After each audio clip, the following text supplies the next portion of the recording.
ایک بابا جی تھے درویش دلی میں، ان کے پاس ایک بندہ آیا، کہنے لگا تو دعا فرما دے. تو فرمانے لگے چھوٹی کہوں یا بڑی کروں دعا؟ تو کہا حضرت بڑی فرما دے. تو فرمایا ایسا کر، کسی کونے میں نہ منہ دے کے کسی کونے میں دعا مانگ ساری امت کے لیے، یا اللہ جو مجھے دینا نا پہلے ساری امت کو دے دے، ساری انسانیت کے لیے اور سارے عالم کے لیے، اور حتیٰ کہ غیر مسلم کے لیے مانگ. یہ بڑی دعا ہوگی. پھر کیا ہوگا؟ پوچھنے لگا بابا جی کیا ہوگا؟ کہا ساری انسانیت میں جتنے انسان جن ہیں ان کی طرف جتنی برکتیں اس کریم کی عطاؤں کی جائیں گی، وہ ساری کی ساری لوٹ کے اتنی ہی تیرے پاس آئیں گی، ان کی بھی کم نہیں ہوں گی. اور اگر اکیلا اپنے لیے مانگے گا تو اکیلی تجھے ملیں گی.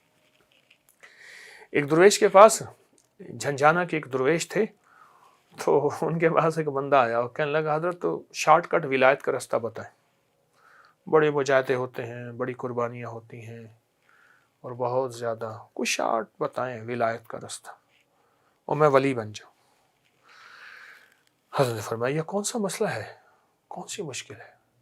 فرمایا جب کوئی غیر مسلم بغیر کلمے کے مرے، کسی کونے میں منہ دے کے رو لیا کر، اللہ تجھے ولایت دے دے گا. یا اللہ یہ بغیر کلمے کے مر گیا، اے اللہ اس کو کلمہ نصیب ہونا تھا، اے اللہ کملی والے کا اس کو دیدار ہونا تھا، اے اللہ تیرا دیدار ہونا تھا، یہ بغیر کلمے کے مر گیا. اس کے لیے تیرے دل میں خیر خواہی کا جذبہ ہو، محبت کا جذبہ ہو، نفرت کا جذبہ نہ ہو.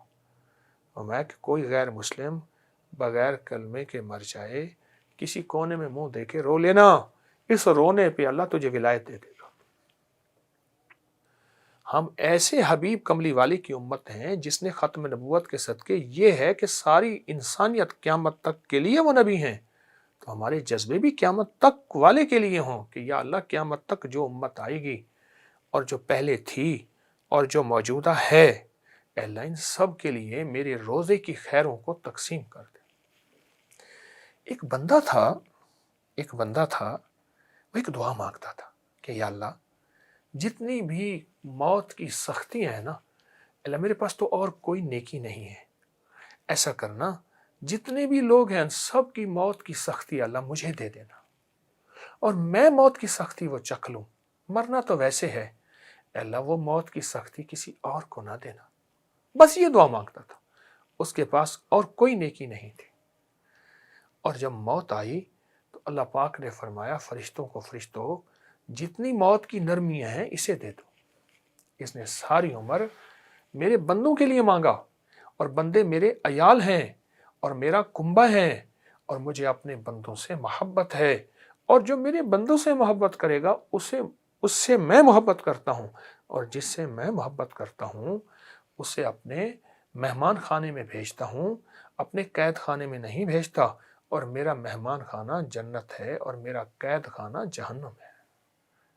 فرشتوں ساری خیریں اس کی طرف لوٹا دو، ساری نرمیاں، ساری عافیتیں.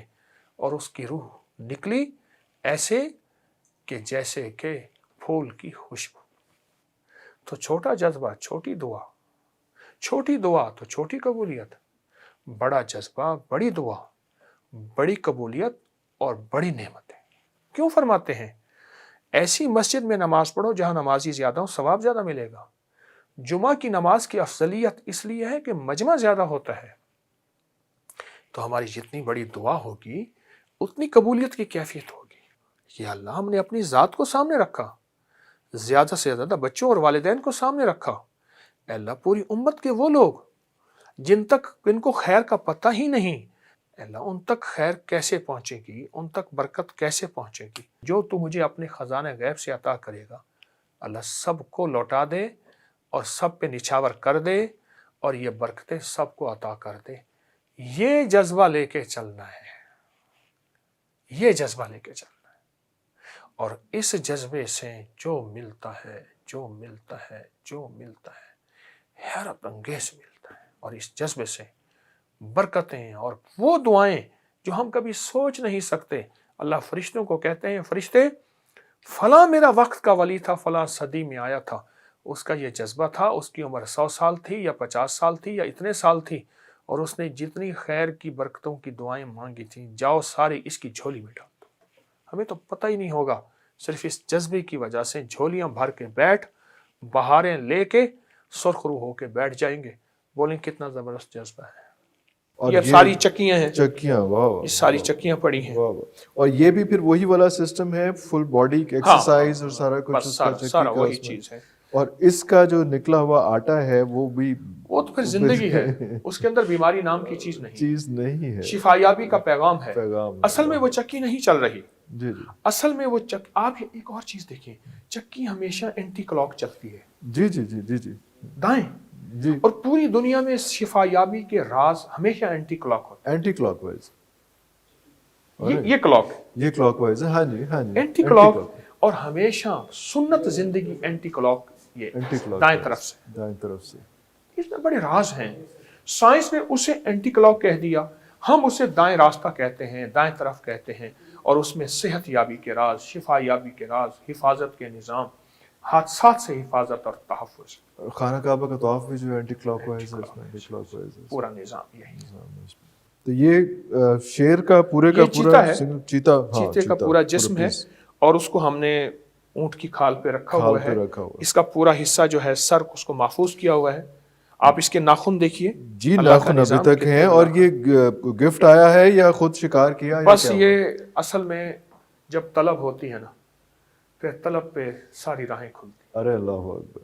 شکار کا شوق نہ بالکل بھی نہیں؟ بالکل. وجہ اس کی وجہ ہے, تو آپ جس علاقے سے ہیں وہاں کا تو ایک پورا اصل میں میں ایک پرانے قدیم شہر سے میرا تعلق, لیکن شکار اس لیے نہیں کہ فطرت اور زندگی کو جینے دے, اور فطرت کو رہنے دے, کیونکہ یہ فطرت ہے. میں شکار کو حرام نہیں کہتا, پر میں کہتا ہوں آج کے دور میں شکار کی ضرورت نہیں. گوشت اتنا ہو گیا ہے, اتنا ہو گیا, ان کو جینے دیں, ان کو جینے دیں, سروائیو کرنے دیں. ارے ارے واہ واہ, خوبصورت بات. ایک مغلیہ دور میں پرانے بادشاہوں راجوں مہاراجوں میں ایک وقت ایسا تھا کہ شکار کے لیے 10-12 سال کے 8-10 سال کے بچے بطور چارہ استعمال ہوتے تھے, اسے چارہ کہتے تھے. جنگلوں میں اونچی مچان بنائی جاتی تھی. چیتے کے شکار کے لیے بچے کو بوری میں ڈال کے اس مچان کے سامنے جہاں تیر لے کے یا بندوق لے کے بیٹھا ہوتا تھا, بچہ شور کرتا تھا, اس کی شور میں وہ چیتا شیر آتا تھا, اس کو چیرتا تھا.